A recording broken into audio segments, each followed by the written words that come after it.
जब भगवान का आश्रय लेकर भगवान से अपनापन करके भजन किया जाता है तो विगत भी हो जाता है, उसके हृदय से भय नष्ट हो जाता है। कोई भय नहीं रहता, न रोग का, न निंदा का, न अपमान का, कोई भय नहीं रहता।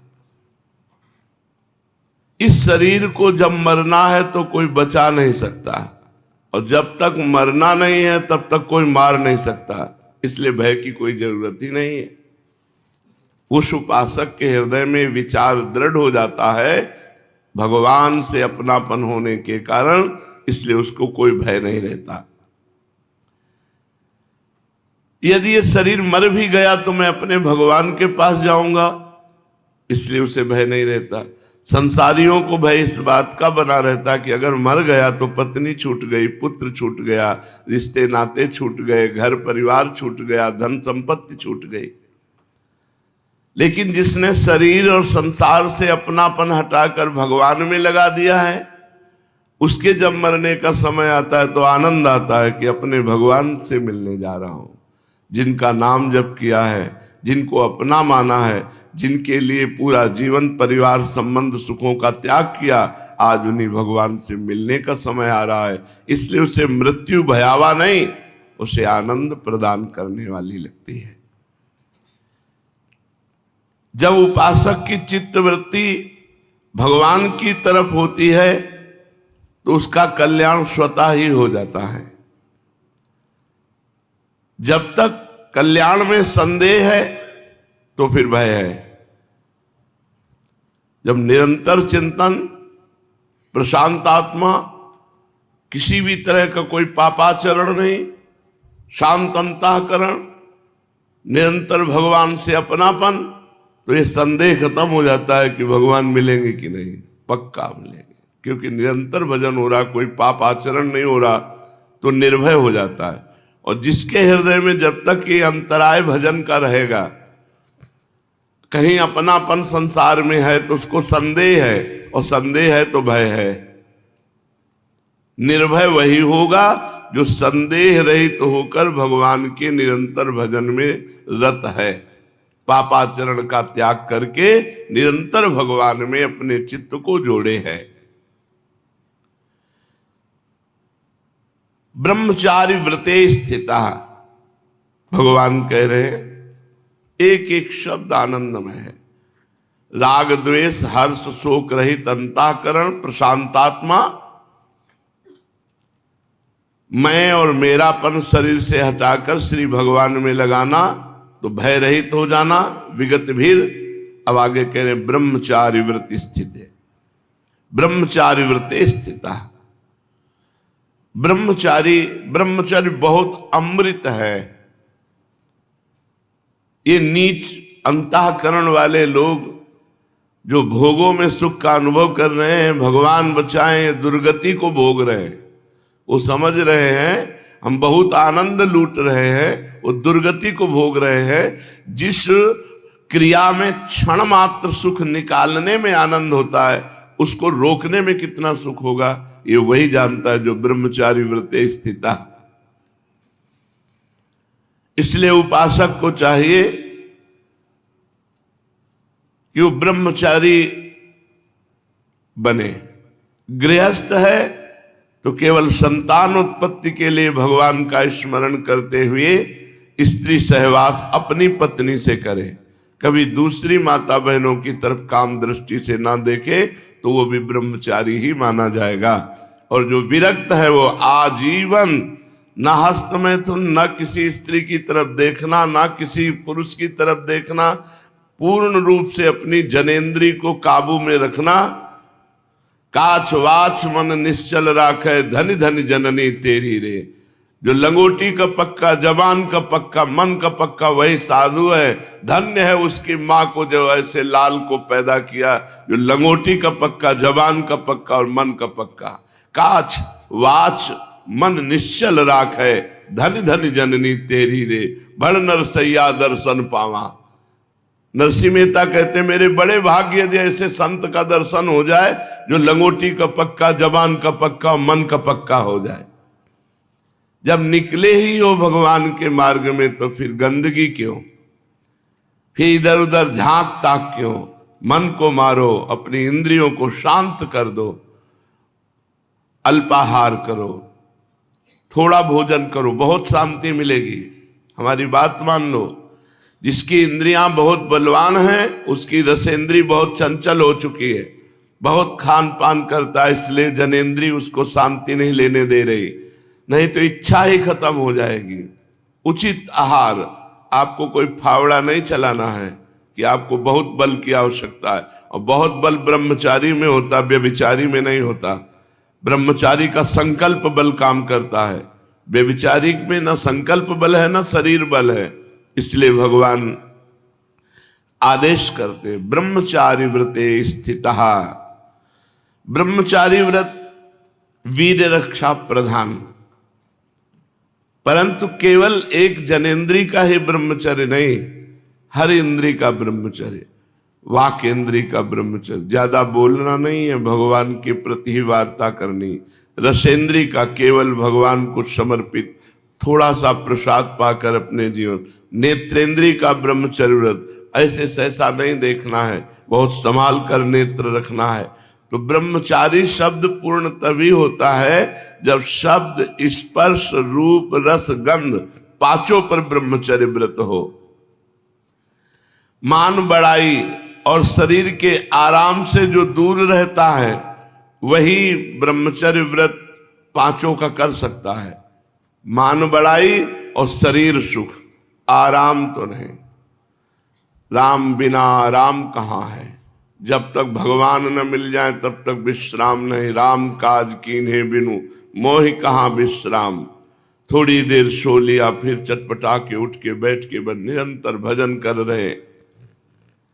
8 विषयों में से किसी भी विषय का भोग बुद्धि से, रस बुद्धि से सेवन नहीं करना चाहिए। शब्द, स्पर्श, रूप, रस, गंध और मान बढ़ाई। मान बढ़ाई और शरीर का आराम भोग, ये 8 है। शब्द, स्पर्श, रूप, रस, गंध, मान बढ़ाई और शरीर का आराम। आलसी स्वभाव, निर्वाह बुद्धि से केवल विषयों का सेवन करो, इतने से काम चल जाएगा बस। यदि भोग बुद्धि से उन विषयों का सेवन किया जाएगा तो फिर उपासना सिद्ध नहीं होगी, वो बार बार भ्रष्ट होता रहेगा और अधकचरे योगी को भगवान का दर्शन नहीं होता। स्वयं भगवान ने नारद जी को कहा था। इसलिए उपासक को ब्रह्मचारी व्रत में स्थित रहना बहुत आवश्यक है। ब्रह्मचर्य के बिना साधना होगी नहीं, और ब्रह्मचर्य रहने लगोगे तो देखोगे तुम में पवित्रता आ रही है। तुम अनुभव करोगे अपने आप को एक बहुत पवित्र, जैसे गंगा स्नान के बाद अनुभव होता है पवित्र, ऐसे प्रतिपल आप अपने को पवित्र अनुभव करोगे। और जरा भी मन की इधर उधर गति हुई तो आपके हृदय में भारी जलन होने लगेगी। ब्रह्मचर्य को बचाओ। वीर रक्षा सर्व साधनाओं को पुष्ट करने वाली है, इसलिए कभी भी इधर उधर की हरकत मत करो। किसी भी तरह के कोई गंदी चेष्टा मत देखो, गंदी चेष्टा मत सुनो, गंदी चेष्टा मत करो। जो ब्रह्मचारी व्रत में स्थित रहता है वो किसी भी अवस्था, किसी भी परिस्थिति, किसी भी कारण से किंचित मात्र भी वो विचलित नहीं होता। यह है ब्रह्मचर्य व्रत का फल। कैसी भी परिस्थिति हो, कैसी भी घटना हो जाए, किसी भी कारण से किंचित मात्र वो विचलित नहीं होता, क्योंकि वो ब्रह्मचारी है। चाहे वो भजन में बैठा हो या व्यवहार में बैठा हो, उसकी संपूर्ण इंद्रियां शासन में रहती है। व्यवहार में भी है तो शासन में, और भजन में तो शासन में बैठा ले ही है अपनी इंद्रियों को। इसलिए ब्रह्मचारी व्रत स्थिता। फिर भगवान कहते हैं मना संयम में मत चित्तो, मन को संयमन करके चित्त को मेरे में लगा दो। मन को संयत करके चित्त को मेरे में लगा दो। मना संयम में मत चित्तो युक्ता आशीत मत परहा। चित्त को सदैव संसार के चिंतन करने का स्वभाव बन गया है। संसार की पुरानी बातें या भविष्य की बातें या वर्तमान की संसार की बातें, वो बैठे बैठे उन्हीं की कल्पना करता रहता है, वही चिंतन करता रहता है। उसको हटा करके उस चिंतन से केवल भगवान आज्ञा कह रहे हैं मत चित्तो, मेरा चिंतन करो, मेरे रूप का चिंतन करो, मेरी लीला का चिंतन करो, मेरे गुण का चिंतन करो, मेरे प्रभाव का चिंतन करो, मेरी महिमा का चिंतन करो, मेरे ही चिंतन में लगा दो, मत चित्तो। तात्पर्य है कि सांसारिक वस्तु, व्यक्ति, परिस्थिति, घटना आदि को लेकर मन में संकल्प विकल्प चलते रहते हैं, सबके चिंतन होता रहता है। उस चिंतन को रोको, नाम का चिंतन करो, रूप का चिंतन करो, लीला का चिंतन करो, गुण का चिंतन करो। ये करना पड़ेगा आपको, हटाना पड़ेगा आपको, सांसारिक चिंतन रोकना पड़ेगा आपको। इसलिए मना संयम में, मन को संयम में लाओ और चित्त को भगवान के चिंतन में लगाओ। मन में जो कुछ चिंतन होता है वो भूतकाल का होता है या कुछ भविष्य काल का होता है। साधक को चाहिए कि भूत भविष्य की चिंता छोड़ दे, जो हो गया सो हो गया, अब लो नसानी अब ना न सहियो, और आगे जो होगा तो भगवान हमारे साथ है, अमंगल होगा नहीं। तो वर्तमान में भूत भविष्य का चिंतन करके वर्तमान को मत मलिन करो। वर्तमान में हर सेकेंड वर्तमान को प्रभु के नाम चिंतन में लगाओ, राधा राधा राधा, प्रभु के गुण चिंतन में लगाओ, चतुरासी जी गायन करो, भागवत के अध्यायों को खूब, श्लोकों को पढ़ो, उनका मनन करो, 2-4 अध्याय भागवत के गाओ। भगवान की लीला गायन करने से जैसा चित्त पवित्र होता है वैसा किसी तीर्थ और गान से नहीं होता। तो खूब भगवान का नाम जप करो, भगवान की लीला गायन करो और भगवत सेवा विराजमान करके सेवा करो, प्रभु की सेवा करो। चित्त को संसार से हटा करके उसको संयमन करके भगवान के नाम रूप गुण लीला धाम में लगाओ। साधक वर्तमान समय को भगवान में लगाता है। जब भगवान की हम चिंतन वृत्ति करते हैं तो मन भागता है भूतकाल के चिंतन में, भविष्य के चिंतन में। कोई वस्तु, व्यक्ति, पदार्थ, घटना, परिस्थिति आदि को लेकर वो भजन छोड़कर संकल्प विकल्प करने लगता है। बस इसी को रोकना साधना है। जब हम भजन में बैठे तो इधर उधर जहां मन जाए उसको हटा हटा करके बार बार भजन में लगाना, यही उपासना है। परमात्मा का चिंतन, भगवान का चिंतन ही करना हमारा लक्ष्य बन जाए, संसार के चिंतन का नहीं। अतः जिस संसार का चिंतन हो रहा है विचार करो, वो पहले नहीं था, पीछे नहीं रहेगा, तो अभी भी नहीं है, ये केवल दिखाई दे रहा है, यही इंद्रजाल है माया का। परंतु जिन भगवान का चिंतन करते हैं वो पहले भी थे, अब भी है और आगे भी रहेंगे। इस तरह सांसारिक चिंतन को मन से हटाओ, प्रभु में लगा दो। कारण कि जितना संसार का चिंतन करोगे वो समय व्यर्थ चला जाएगा, अंतःकरण मलिन होगा, कोई लाभ नहीं मिलेगा। जितना भगवान का चिंतन करोगे समय सार्थक होगा, मन पवित्र होगा और परम लाभ होगा। भगवान कह रहे हैं युक्ता आशीत मत परा, युक्ता भगवान में ही सदैव स्थित रहे।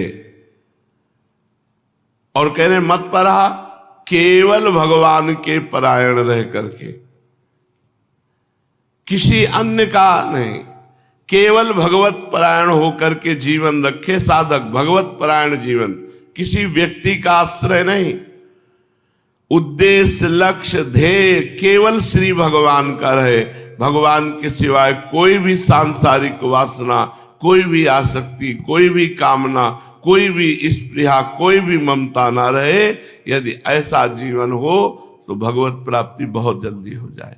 प्रशांतात्मा विगत भीर ब्रह्मचारी व्रते स्थितः मनः संयम्य मत चित्तो युक्त आसीत मत परा।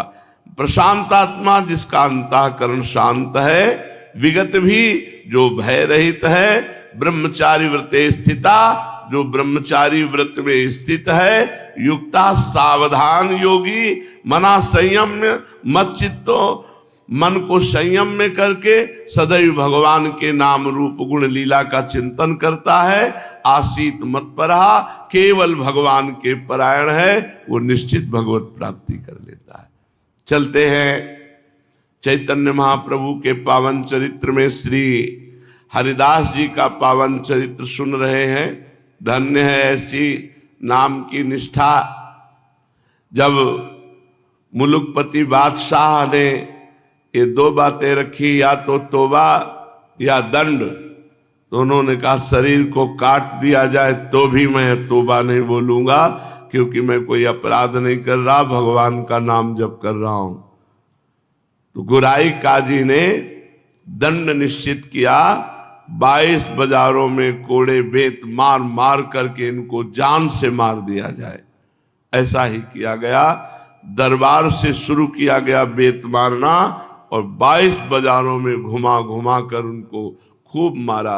ऐसे कोमल शरीर पे जहां बेत पड़ते वहां की त्वचा नष्ट हो जाती और वो खून निकलता, वहीं और बेत मारते, क्योंकि जान से मारना था। उन्हें सभी बाजारों में घुमाया गया, शरीर रक्त से लथपथ हो गया, किंतु हरिदास जी के प्राण नहीं निकले। जल्लादों ने आश्चर्य प्रकट करते हुए कहा, महाशय ऐसा कठोर आदमी तो हमने आज तक एक भी नहीं देखा। प्रायः 10-20 ही बेतों में मनुष्य मर जाता है, कोई कोई 10-5 बेत लगने पर बेहोश हो जाता है। इनकी पीठ पे तो असंख्यों बेत मारे, लेकिन ना ये बेहोश हुए और आह तक नहीं की। यदि इनके प्राण ना निकले तो हमको प्राण दंड दिया जाएगा। हमें मालूम पड़ता है कि जिसका ये नाम उच्चारण कर रहे हैं उसी का ये प्रभाव है। इतने भारी दुख से हरिदास जी को तनिक भी वेदना प्रतीत नहीं हुई। दयालु हरिदास जी उस समय अपने दंड देने वाले और दिलाने वाले के लिए भगवान से प्रार्थना कर रहे थे कि भगवान इन्हें क्षमा कर देना, ये अज्ञानी है। इन भूले भटके जीवों के अपराध को भगवान क्षमा कर दे। इसलिए हरिदास जी आंख मूंद करके अश्रु प्रवाह करते हुए भगवान से प्रार्थना कर, देखो अपनी पीड़ा की कोई बात नहीं, इतना बेत मारा गया इस बात से नहीं, इस बात से वो दुखी है कि इनका कल्याण हो जाए। ये जो हमारे शरीर में बेत मार रहे हैं और जिन्होंने बेत मरवाया, इन दोनों का ये है भक्त हृदय। करत जे अनसहन निंदक तिनहु पे अनुग्रह कियो। जो अपराध करते हैं, जो निंदा करते हैं, जो मारते पीटते, उनका भी कल्याण भक्त के द्वारा होता है। इतने में अचेत अवस्था आ गई। भगवान के ध्यान करते ही महात्मा हरिदास जी भूमि पर धड़ाम से गिर गए। सेवकों ने समझा मर गए। उसी दशा में उन्हें मुलकपति के यहाँ ले गए। गुराई काजी की सम्मति से मुलकपति ने उन्हें आज्ञा दी कि इनको गंगा जी में फेंक दो। गुराई काजी ने कहा कब्र में गड़वा देने से तो इन्हें मुसलमानी धर्म के अनुसार बहिष्ठ स्वर्ग की प्राप्ति हो जाएगी, और इसने तो मुसलमानी धर्म छोड़ दिया है, इसलिए इसे ऐसे ही गंगा जी में फेंक देना ठीक समझा गया। सेवकों ने मुलकपति की आज्ञा से हरिदास जी के शरीर को पतित पावनी श्री भागीरथी गंगा में छोड़ दिया, ये समझ करके हम ये मर गए। गंगा मैया के सुखद शीतल जल स्पर्श से हरिदास जी को चेतना हुई और वो प्रवाह में बहते बहते फुलिया के समीप घाट पर आ लगे। इनके दर्शन से लोगों की भीड़ लग गई, बड़ी प्रसन्नता हुई। सबने इनको निकाला, जीवित चेतना युक्त शरीर में औषधियां लगाई गई। लोग दया करके बहुत सी औषधि ला करके लेप किए। चारों ओर समाचार फैल गया। अब तो भक्तों की कतार लग गई दर्शन के लिए हरिदास जी के, बड़ी उत्सुकता से आने लगे। जो भी सुनता वहीं इनके पास दौड़ा चला आता। दूर दूर से लोग आए। ये खबर बादशाह को भी पहुंची, गुराई काजी को भी पहुंची। अब तो आश्चर्यचकित हो गए कि मरा मानकर गंगा में फेंक दिया, फिर भी स्वस्थ और जिंदा। स्वस्थ हो गए हरिदास जी और जीवित। मुलुकपति और गुराई काजी जब ये बात सुनी तो पसीज उठा। उसको लगा ये महापुरुष है। इस दृढ़ प्रतिज्ञ महापुरुष के प्रति उनके हृदय में बड़ी श्रद्धा का भाव उत्पन्न हो गया। बादशाह के हृदय में वे भी हरिदास जी के दर्शन करने के लिए फुलिया आए बादशाह, और बड़ी नम्रता के साथ प्रार्थना की, महाशय मैं क्षमा चाहता हूं, मैं मजबूर था, काजी के कहने के कारण मैंने आपको दंड दिया, इसलिए मैं क्षमा मांगने आया हूं। देख लो, बादशाह क्षमा मांग रहा है। मैं आपके प्रभाव को नहीं जानता था, मेरे अपराध को क्षमा कीजिए। अब आप प्रसन्नता पूर्वक खूब हरि नाम जप कीजिए। आज के बाद कभी कोई भी विघ्न नहीं पड़ेगा, कोई भी आपकी रोक टोक नहीं। देखो, ये भगवान की लीला थी, इतना करवाना था, नहीं तो वो यही बादशाह की पहले बुद्धि बदल देते।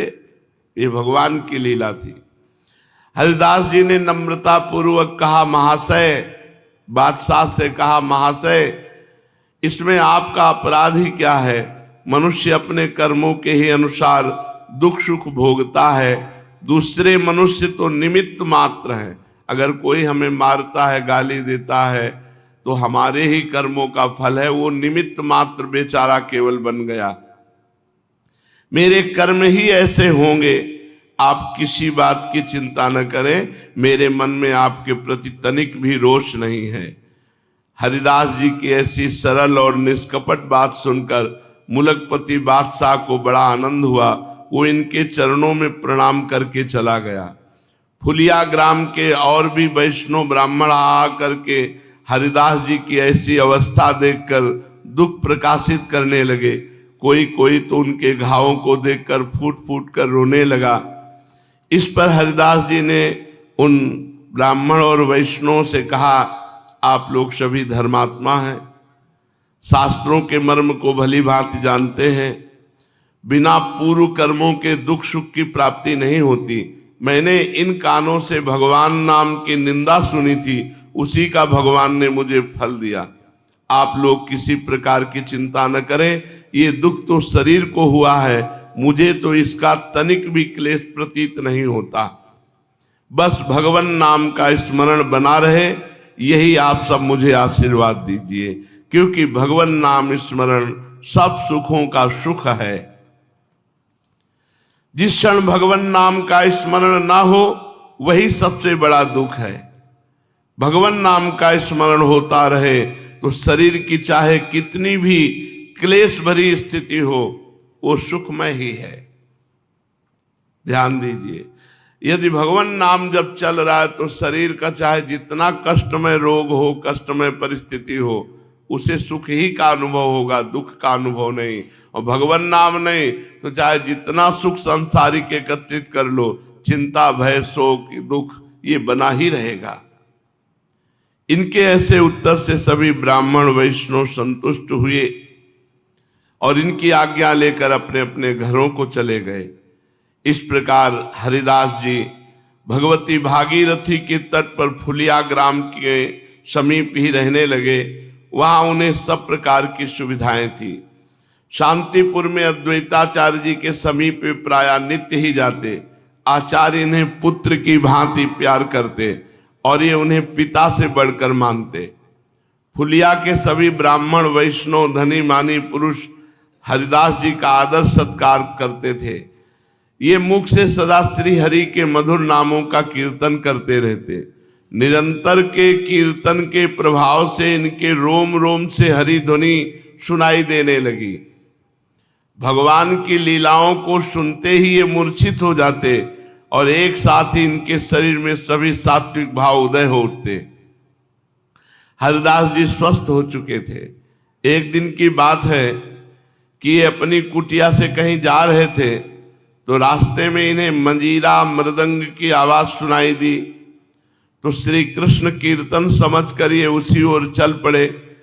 उस समय डंक नाम की जाति के लोग मृदंग मंजीरा बजाकर नृत्य किया करते थे और नृत्य के साथ में हरि लीलाओं का कीर्तन किया करते थे। उस समय भी कोई डंक नृत्य कर रहा था। जब हरिदास जी पहुंचे तब डंक भगवान की कालीय दमन की लीला का पद गा रहा था। भगवान ने जैसे कालिया को दमन किया वो पद गा रहा था। डंक का स्वर कोमल था, नृत्य में वो प्रवीण था और गाने में उसे अच्छा अभ्यास था। वो बड़े ही लय के साथ यशोदा और नंद के विलाप का वर्णन करने लगा। जब भगवान गेंद के बहाने काली दह में कूद पड़े, इस बात को सुनकर नंद, यशोदा तथा सभी ब्रजवासी वहां आ गए। बाल कृष्ण अपने कोमल चरण कमलों को कालिया नाग के फणों के ऊपर रखे हुए उसी अपनी ललित त्रिभंगी गति से खड़े हुए मुरली बजा रहे हैं और नाग जोरों से फुंकार मारता है। उसकी फुंकार के साथ मुरारी धीरे धीरे नृत्य करते हैं। यशोदा जी ऐसी दशा देखकर बहुत दुखी हो रही हैं। उस पद में ये भाव था। वो चारों ओर लोगों को कातर दृष्टि से देख रही है कि मेरे लाल को कोई कालिया के मुख से छुड़ा ले। नंद बाबा अलग आंसू बहा रहे हैं। इस भाव को सुनते ही जहां इस पद को हरिदास जी ने सुना, हुंकार मारा, मूर्छित होकर पृथ्वी पर गिर पड़े। उस डंक ने देखा कि इनके तो भागवतिक सात्विक भाव प्रकट हो रहे हैं, ये तो महापुरुष हैं। उसने गायन और नृत्य बंद कर दिया और इनके पद की धूलि को मस्तक पर चढ़ाकर स्तुति की। अब तो बहुत से भक्तों ने हरिदास जी के चरणों के नीचे की धूलि को लेकर सिर पर चढ़ाया। वहीं एक मान लोलुप ब्राह्मण था, जब उसने देखा केवल गिरकर मूर्छित हो जाने से लोग पूजा करने लगते हैं, तो अब डंक ने फिर पद गायन शुरू किया। तो उसने ब्राह्मण ने सोचा कि इस समय हम भी मूर्छित हो जाएंगे तो सब लोग हमारे पैर छुएंगे और हमारे को बहुत बड़ा, वो झूठ मूठ का हुंकार मारा और पृथ्वी पे गिर गया जैसे हरिदास जी ने। अब डंक तो पहचानता था असलियत और नकलीपने को। जे भी वो गिरे तो डंक गया और जिससे ढोल बजाता था उसी डंडे से 10-20 डंडे मारे, सोई वो उठ गया और हाय हाय करके भागने लगे। तो पृथ्वी पर अचेत होने का जो नाटक कर रहा था उसके जे भी डंडे पड़े सोई भाग गया, वो दम्भी था। तो फिर उस डंक ने सबसे कहा कि हरिदास जी निरंतर भगवान नाम जपने के प्रभाव से शुद्ध सात्विक अष्ट सात्विक भावों को प्राप्त हो चुके और ये तो नाटक कर रहा था। हरिदास जी परम भगवत भक्त हैं, उनके शरीर में सचमुच सात्विक भावों का उदय हुआ था और ये ब्राह्मण तो दम्भी था, केवल अपनी प्रशंसा के निमित्त इसने ऐसा ढोंग बनाया था, इसलिए मैंने उसकी स्तुति न करके डंडे से पीटा। ढोंग सब जगह थोड़ी चलता है, ढोंग तो केवल मूर्खों में ही काम देता है और जहां विद्वान बुद्धिमान हुए उनके सामने कलई खुली तो उनके ढोंग का भंडा फोड़ हो जाता है। हरिदास जी महाभागवत सचमुच भगवान के परम प्रेमी भक्त हैं। उनके रहने से संपूर्ण देश पवित्र हो रहा है। आप लोग बड़े भाग्यवान हैं जो ऐसे महापुरुष के नित्य प्रतिदर्शन पाते हैं। डंक की बात सुनकर सभी को परम प्रसन्नता हुई और वे सभी लोग हरिदास जी के भक्ति भाव की भूरी भूरी प्रशंसा करने लगे। वो ब्राह्मण तो इतना लज्जित हुआ कि लोगों को मुंह दिखाने में भी उसे लज्जा आने लगी। सचमुच बनावटी की दुर्दशा ही होती है। हरिदास जी की निष्ठा अलौकिक, उनका विचार मनुष्य बुद्धि के बाहर की बात है।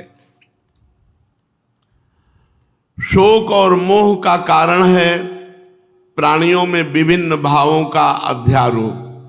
जब मनुष्य एक को तो अपना सुख देने वाला प्यारा सुहृद समझता है और दूसरे को दुख देने वाला शत्रु समझकर उससे द्वेष करने लगता है, तब उसके हृदय में शोक और मोह का उदय होना अवश्यंभावी है। जिस समय सभी प्राणियों में वो उसी एक अखंड सत्ता का अनुभव करने लगेगा, जब प्राणी मात्र को प्रभु का स्वरूप समझकर महान भाव से प्यार करने लगेगा, तब उस साधक के हृदय में न कभी मोह होगा न कभी शोक होगा। मोह शोक तभी होता है जब एक को अपना और एक दूसरे को पराया माना जाता है। साधक सदा प्रसन्न रहता है, भगवान नाम का स्मरण चिंतन करता रहता है। ऐसे संत का ना तो कोई संसार में मित्र होता है और न कोई शत्रु होता है। वो सभी को अपने प्रीतम की प्यारी अंश समझकर भगवान नाते से जीव मात्र की वंदना करता है और किसी को कभी न क्लेश पहुंचाता है और न कभी उसे स्वयं क्लेश पहुंचता है। उसके सामने आने पर विषधर सर्प भी अपना स्वभाव छोड़ देता है। भगवान नाम का बहुत महात्म है। महात्मा हरिदास जी फुलिया के पास ही पुण्य सलीला गंगा जी के किनारे पर एक गुफा थी, उसी में रहते थे। हरिदास जी की ख्याति दूर दूर तक फैल गई। नित्य प्रति वहां सैकड़ों आदमी इनके दर्शन करने के लिए गंगा स्नान के निमित्त इनके आश्रम के निकट आया करते थे। जो भी मनुष्य इनकी गुफा के समीप जाता उसके शरीर में एक खुजली होने लगती। लोगों को इसका कुछ भी कारण मालूम ना हो सका। उस स्थान पर पहुंचने पर चित्त में शांति तो सभी के होती, किंतु शरीर में इतनी खुजली होती कि सब घबरा जाते। लोग इस विषय में भांति भांति के अनुमान लगाने लगे। होते होते बात सर्वत्र फैल गई। बहुत से चिकित्सकों ने वहां की जलवायु का निदान किया। अंत में सभी ने कहा यहां जरूर कोई महाविषधर सर्प रहता है। और हरिदास जी को कुछ नहीं होता था, कोई खुजली नहीं, कोई परेशानी नहीं। न जाने हरिदास जी कैसे अभी तक बचे हुए हैं। उसके श्वास से इतना जहर निकलता था कि मनुष्य की मृत्यु हो सकती है। और वो एक गुफा में रहता था, उसी गुफा में हरिदास जी रहते थे। देखो भगवान नाम का चमत्कार।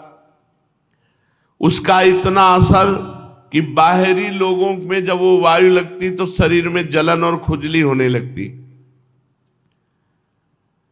अगर वो कहीं फुंकार कर दे तो फिर बच ही नहीं सकता, काट ले तब तो सवाल ही नहीं। और हरिदास जी उसी गुफा में रहकर भजन करते। भजन का बड़ा अलौकिक प्रभाव होता है। लोगों ने हरिदास जी से प्रार्थना की कि शीघ्र ही इस स्थान को छोड़कर आप अन्यत्र रहने लगे, नहीं तो आपके प्राणों का भय है। चिकित्सकों के और लोगों की सम्मति सुनकर हरिदास जी से कहा जब आप छोड़ दीजिए दर्शनार्थियों ने, क्योंकि कोई न कोई आएगा और कहीं कोई ऐसी घटना न घट जाए, सबको कष्ट होता है। हरिदास जी ने सबके आग्रह करने पर उस स्थान को छोड़ना मंजूर कर लिया और उन लोगों को आश्वासन देते हुए कहा आप लोगों को मेरे कारण कष्ट हो ये मैं नहीं चाहता। यदि कल तक सर्प यहां से नहीं चला गया तो मैं कल शाम को ही स्थान का परित्याग कर दूंगा। कल या तो सर्प रहेगा यहां और या हम अब दोनों साथ साथ नहीं रह सकते। इनके ऐसे निश्चय को सुनकर लोगों को बड़ा भारी आनंद हुआ। सभी अपने अपने स्थानों को चले गए।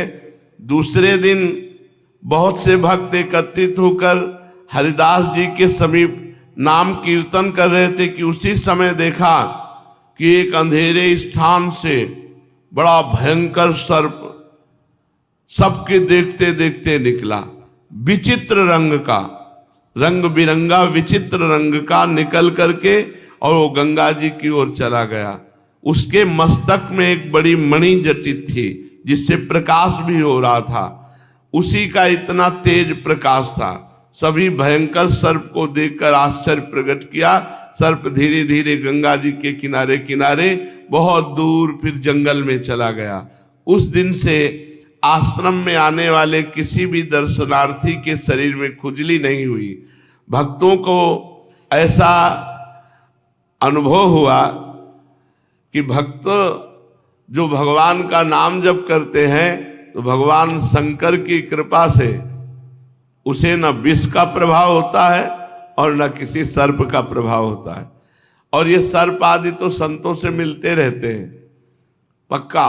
किसी भी संत के जीवन में जो भ्रमण करने वाले हैं इनसे तो मुलाकात होती ही रहती है। जंगलों में रहना, मंदिरों में रहना, खंडरों में रहना, तो ये वहीं होते मिलते रहते।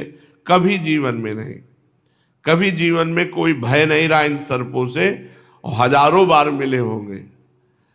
यहाँ हितधाम में भी छाती से चढ़ के काला सर्प निकला तो हमने कहा कल से वह बाहर नहीं लेटेंगे, जमीन में लेटते थे। तो अंदर गए तो देखा आसन में बैठा है। तो हम कहा भगवान भजन करना है, आप भजन करोगे तो फिर कैसे, आप लिख लो।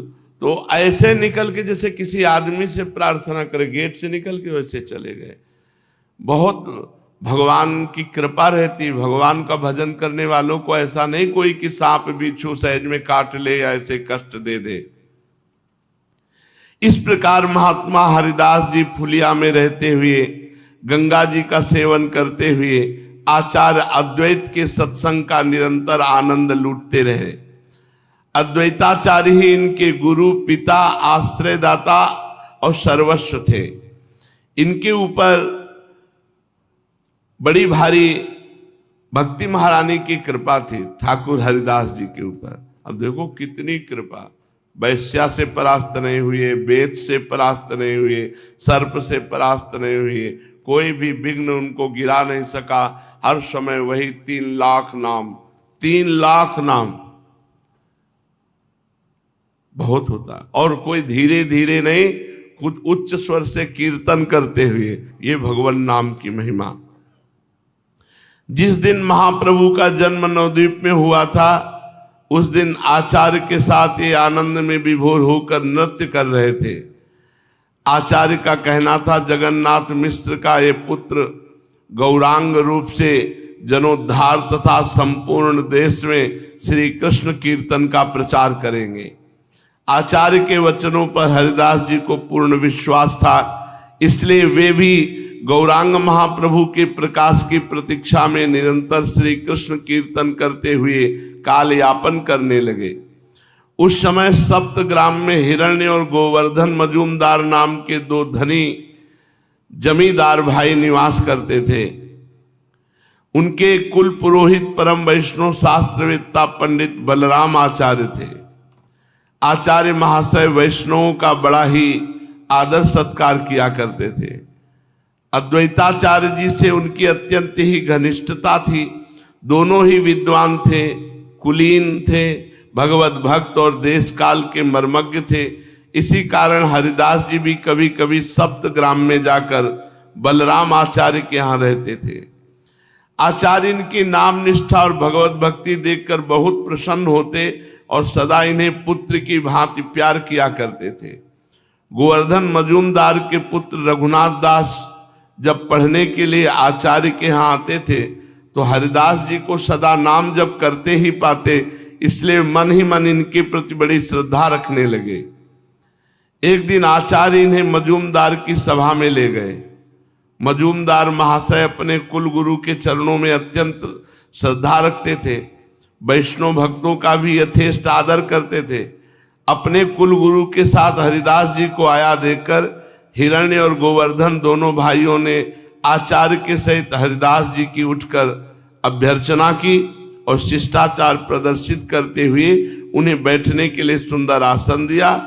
और हरिदास जी के मुख से बिना रुके जोर जोर से मंत्र चल रहा था, हरे राम राम राम हरे हरे, हरे कृष्ण कृष्ण कृष्ण हरे हरे। सभी के सभी लोग संभ्रम भाव से इन्हीं की ओर एकटक भाव से देख रहे थे। इनके निरंतर नाम जप को देखकर उन दोनों जमींदार भाइयों को इनके प्रति स्वाभाविक बड़ी श्रद्धा हुई। उनके दरबार में बहुत से और भी पंडित बैठे थे। भगवान नाम जप का प्रसंग आने पर पंडितों ने नम्रता के साथ पूछा, भगवान नाम जप का अंतिम फल क्या है? इससे किस प्रकार के सुख की प्राप्ति होती है? क्या हरिनाम स्मरण से सभी दुखों का अत्यंताभाव हो जाएगा? क्या केवल नाम जप से ही मोक्ष मिल जाएगा? हरिदास जी ने नम्रता पूर्वक हाथ जोड़कर पंडितों को उत्तर दिया, महानुभावों, आप शास्त्रज्ञ हैं, धर्म के मर्म को भली भांति जानते हैं। आपने सभी ग्रंथों तथा वैष्णव शास्त्रों का अध्ययन किया है। मैं आपके सामने कह ही क्या सकता हूं, किंतु भगवान नाम के महात्म से आत्मा में अपार सुख मिलता है, इसलिए कुछ कहने का साहस कहता हूं। भगवान नाम का सर्वश्रेष्ठ फल यही है कि जप से हृदय में एक प्रकार की अपूर्व प्रसन्नता प्रकट होती है। उस प्रसन्नता जन्य सुख का आस्वादन करते रहना ही भगवान नाम का सर्वश्रेष्ठ और सर्वोत्तम फल है। जब खूब नाम जप किया जाता है तो नाम जप से एक हृदय में अद्भुत आनंद प्रकट होता है। यही आनंद नाम जप का फल है। भगवान नाम का जप करने वाला साधक मोक्ष या दुखों के अत्यंताभाव की इच्छा ही नहीं करता। वह सगुण निर्गुण दोनों के ही चक्कर से दूर रहता है।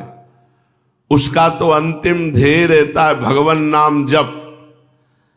कहीं भी रहे, कैसी भी परिस्थिति में रहे, कोई भी योनि मिले, निरंतर भगवान के नाम का जप होता रहे। बस भक्त का यही भाव रहे। यही गुरु कृपा से जीवन में यही लक्ष्य रहा।